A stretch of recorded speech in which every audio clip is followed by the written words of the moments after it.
music.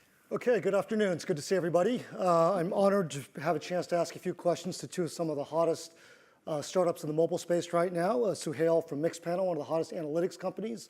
And I think everybody knows about the amazing roughly 75 days of secret, and looking forward to more great things to come. Before we get into the specifics about instrumentation and analytics, that'd be just helpful for those of you that, because I didn't know the full story about how these companies were founded, have each of the founders just talk a little bit about what was the insight that got their company started. Suhail, why don't you go first? Yeah, so wait, we're talking about the story of how we got started? Please. Okay, so so the way Mixpanel got started was, it kind of started in a very simple way that most people are pretty familiar with. You work at a company, there's sort of a burning problem within that company, and you just wonder if anyone else is solving that particular problem. And so I did this at a company called Slide that Max Levchin, who started PayPal, founded. And really at Slide, they just sort of enlightened me to this brand new world of just doing just the most extraordinarily hardcore data analysis I'd ever seen. And so when I walked out of that company, I decided that when I saw all of Slide's competitors doing the same thing internally, I thought, well, if I built this, then maybe they'd use my product and then make some money. Awesome. That was 4 years ago, right? Yeah, that was 4 years ago. Give us some sense of the metrics or team or progress so since then, customers. Yeah, right now we track about 25 billion data points a month. So a data point in our world is every time someone, if you're using secrets, every time you're sort of tapping on one of the stories in secret to see all the comments, or maybe you're hearting something on Instagram or playing a video on YouTube. So we do about 25 billion of those every single month. We've got about 45 plus people in the company. We've raised about $12 million from Andreessen Horowitz, Sequoia, et cetera. Awesome. Chrys? Yeah, so I've been fascinated by creative ways that people connect. And I had built a startup about 5 or 6 years ago that went through Y Combinator, which is actually how I met Suhail a long time ago. And we built a lot of things and eventually went to Google. And there I worked on Google+. And that kind of drove me crazy. It was so complex, it wasn't really clear what you're supposed to do there. I think everybody here is probably on the same page about Google+. So when I left, I knew I wanted to work on something extremely simple that was novel and help people kind of connect. And I reconnected with David Bytow, my co-founder, and he worked with me on Google+. So we started by playing around with the concept of sending anonymous messages to your friends. And we weren't actually seeing enough engagement. And at the time, we hadn't implemented Mixpanel yet. But we saw that people weren't coming back enough. So we modified the idea a little bit. And the concept became more about broadcasting messages to your friends rather than targeting one person. And then since then, that was probably November, we launched a beta for about 2 months, which was really successful. And then we launched on January 30th to the public. So it's been about 75 days, as you said. And since then, we've raised about 10 million total from Initialized Capital, Kleiner Perkins, Google Ventures, among a host of other awesome people. And here we are now.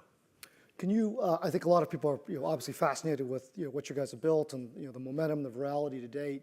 Can you talk a little bit about any of the metrics? What can you share from a metrics on, particularly the question I think a lot of people wonder about on retention, and how do people think about stickiness and loyalty on this? Well, yeah, exactly. Stickiness is the first thing that we wanted to consider, right? Because you can just dump as many users into the top of the funnel as you want to at any point if you pull certain levers. But if the stickiness isn't there, if people aren't coming back and they're not sticking around, then you have a bigger problem. And you want to figure that out before you spend resources on getting people into your product. So fortunately, when we launched, we just had one article out, and then it kind of spread like wildfire on its own throughout the valley mostly. And we started to look at our users and see, after a week, how many of them are coming back. What are the indicators of them coming back? What are the actions that they take where they're more likely to be retained? So we saw that people that have friends obviously stick around. People that comment and participate in conversations come back quite frequently. So the numbers we published, which are still about the same, are about 1 week retention is about 75% for people that have more than 5 friends on the platform. And people that comment, the 7-day retention can be as high as 90%. And that rolls over to a month, roughly being about 70 to 80%. How often can you make adjustments? I mean, just given that you have to push through the App Store. Yeah. How, I mean, By the way, I just want to make a quick comment Please. that those numbers are very high, if I'd say, for a consumer startup, just FYI, from what we see at Mixpanel as we work with like Give us a sense of context on this, Suhail. Like what's yeah, the like median? a good consumer company, like a social network, will produce maybe like a great world-class social network will produce like 80%. But most consumer apps, I mean, when we look at this, a lot of consumer apps, they're like around 12%, right? That means that only 12% of their customers or users are really coming back and using their products. And so it's like a really easy way to sort of determine, is what I'm building even remotely valuable for the world? Retention is like the most objective way of getting a sense for that. And so, yeah, so 75% is like great. That means you have like an actual really awesome future business. So to that point, I guess the question is have you had the opportunity to make changes in the application that actually affect those coefficients? Yeah. Or is it fundamentally, look, because of the push cycles of App Store, you haven't yet? The push cycles are a challenge because, we're moving really quickly, and it's only been 2 of us up until, about recently. We're up to 13, going to be 13 employees at the end of the month. But just 2 people trying to move quickly and trying to instrument all the logging, which is like putting one line of code in. Sometimes we might later realize, we should have been logging this, and we're not. So then we got to wait until the next build, which could be a couple weeks, right? And then we got to wait for the data to start flowing in for long enough for it to be significant, right? You can look at it for a week and get a sense, but then, what does it look like after a month? So you're pushing on a every other week basis, roughly, or is that ish? Ish, yeah. So all this stuff is client side, and there's probably more stuff we can do server side to be quicker. One thing you should keep in mind is that if you're pushing for like into the App Store, right? I don't know what the latest numbers say, but if you look at Apple will actually publish the average time at which you can push in, like any business, even secrets, sort of limited to like 4 to 6 days in the approval process in general, unless you have like a awesome secret backdoor deal with Apple. No comment. So to answer your other question, there's one thing that was interesting recently. We've been kind of revising the onboarding for our app. And so obviously it's really important that when someone opens your app for the first time, that they're going to stick around and actually commit. And I think we've been fortunate through word of mouth that when people do download the app, that they convert pretty highly and sign up. Right. One of the problems that we've been trying to address is how do we make that number even better?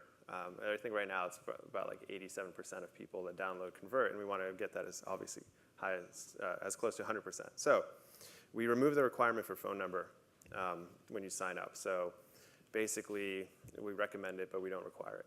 So after we launched that, it's been about maybe 7 or 8 days, and we saw that the 1-day retention on users that have no friends, so this is like we can talk about that too, because that's a big challenge, went up from about 18% to 30%, right? And that to me is a huge indicator. It's like, okay, so now if we get them into the product, that means that they're more likely to stick around. So maybe we should provide an experience where when you download the app, you can actually see a stream of secrets, and then maybe that will encourage them to sign up more, and so on and so forth. So we try and do as many things like that as possible. Yep. This one probably being the most interesting because we're just focused on user onboarding right now. So Sal, could you just speak a little bit about best practices? I mean, you see a wide range of customers, and some of them, I'm sure one of the sometimes frustrating aspects of building underlying tools technologies, you see some people really just kick ass and use it to the best of their ability, and other people just mangle this beautiful instrumentation capability you've built without naming the ones that mangle it.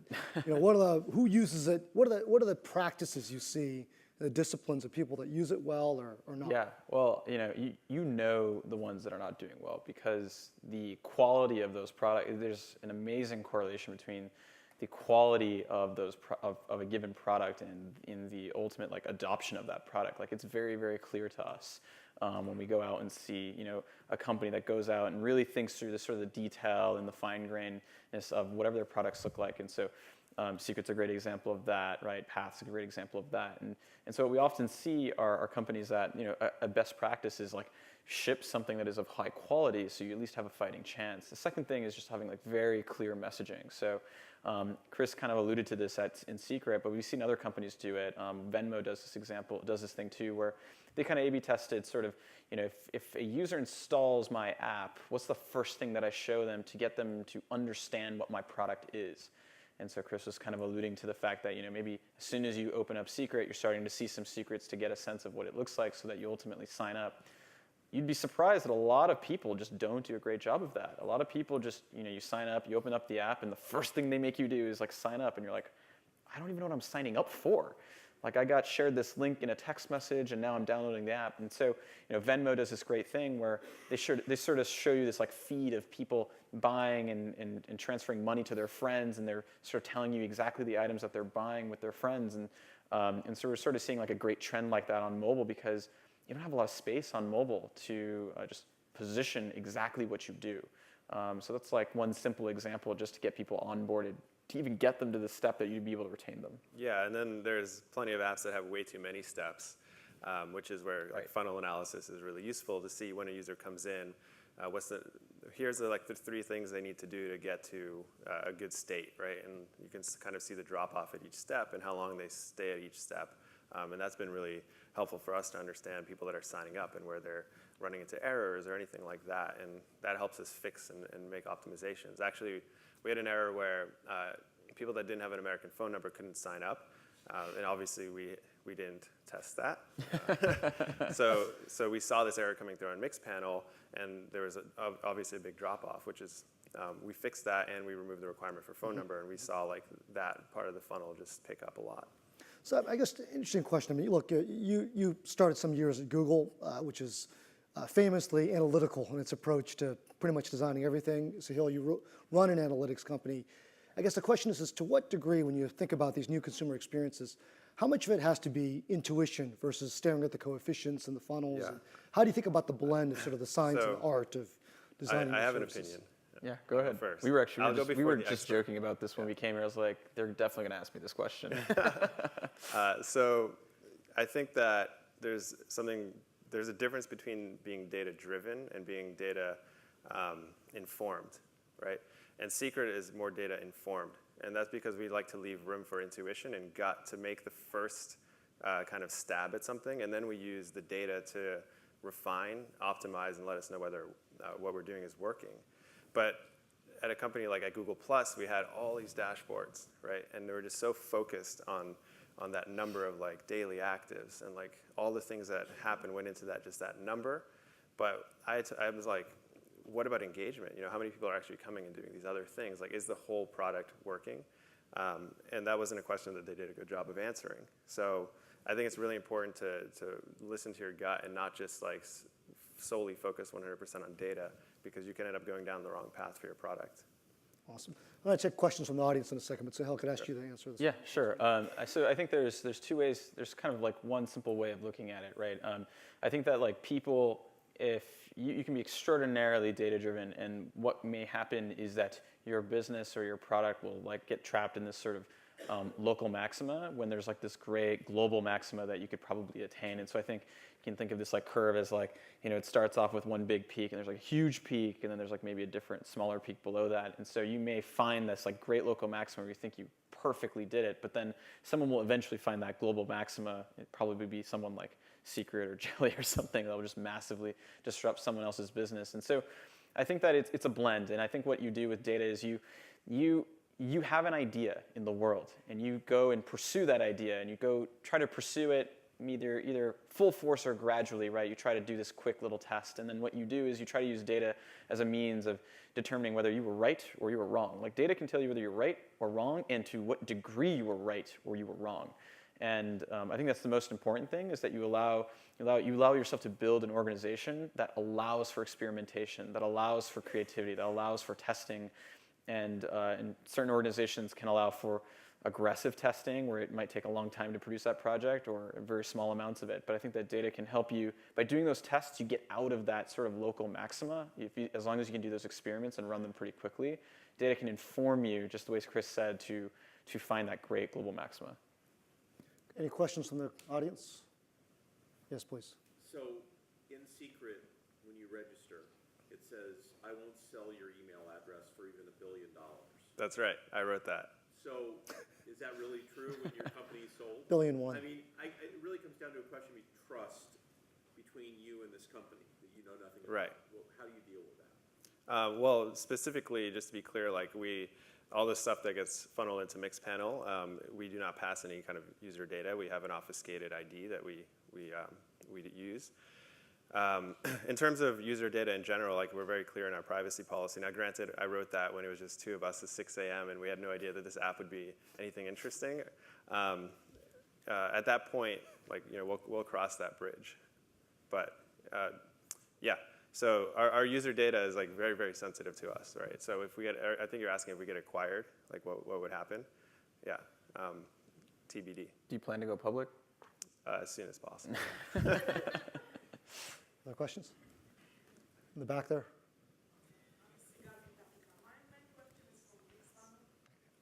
Thank you. My main question is for Mixpanel. There is some kind of a disconnect between Mixpanel and the third-party tracking systems. When a client comes to me and wants to track his post-install events, I'm just saying, take the number from Mixpanel, put it into has offers or ADX, and then let's try to fix. Is there any way you can maybe thinking of connecting the things so it will be one funnel from Mixpanel to the attribution of post-install events? Yeah, no, I agree. It's terrible, it sucks, and it's really, really hard. So that's like the gist of it. But there's not a phenomenal solution today, and there's a number of reasons why. Both, I could go down the rabbit hole of exactly why, like technically, like it's extraordinarily difficult, and on other platforms it's actually quite easy. So this particular problem, which she's asking about, is like, how can we make mobile ad attribution significantly simpler than the way it works today is? And really what people mean to say is, how do we make mobile ad tracking really, really easy on iOS? Because on Android it's actually quite simple, but on iOS it's quite difficult because of the rules and regulations that sort of Apple's sort of under fire from because of the government. And so how can we build a simple platform that does the whole thing? Yes, you can, but you kind of have to be both in advertising. You have to be advertising agnostic, which means you have to be willing to play with all the other advertising players, and you have to be an analytics company. And that's a pretty difficult thing to do well, all at the same time. And so I think that's why there's sort of this like big disconnect, because companies, if you want to compete in that market, you want to try to be the best at all of those things. And so I might be able to be best at that thing, but then Chrys may not be able to use Mixpanel because it's not very sophisticated or powerful. So yeah, I agree. I think it sucks, but there's both technical limitations, regulation, and product product focus that causes that problem to exist. Please join me in saying thank you to Chrys and Suhail for a great discussion. Thank you. Thanks.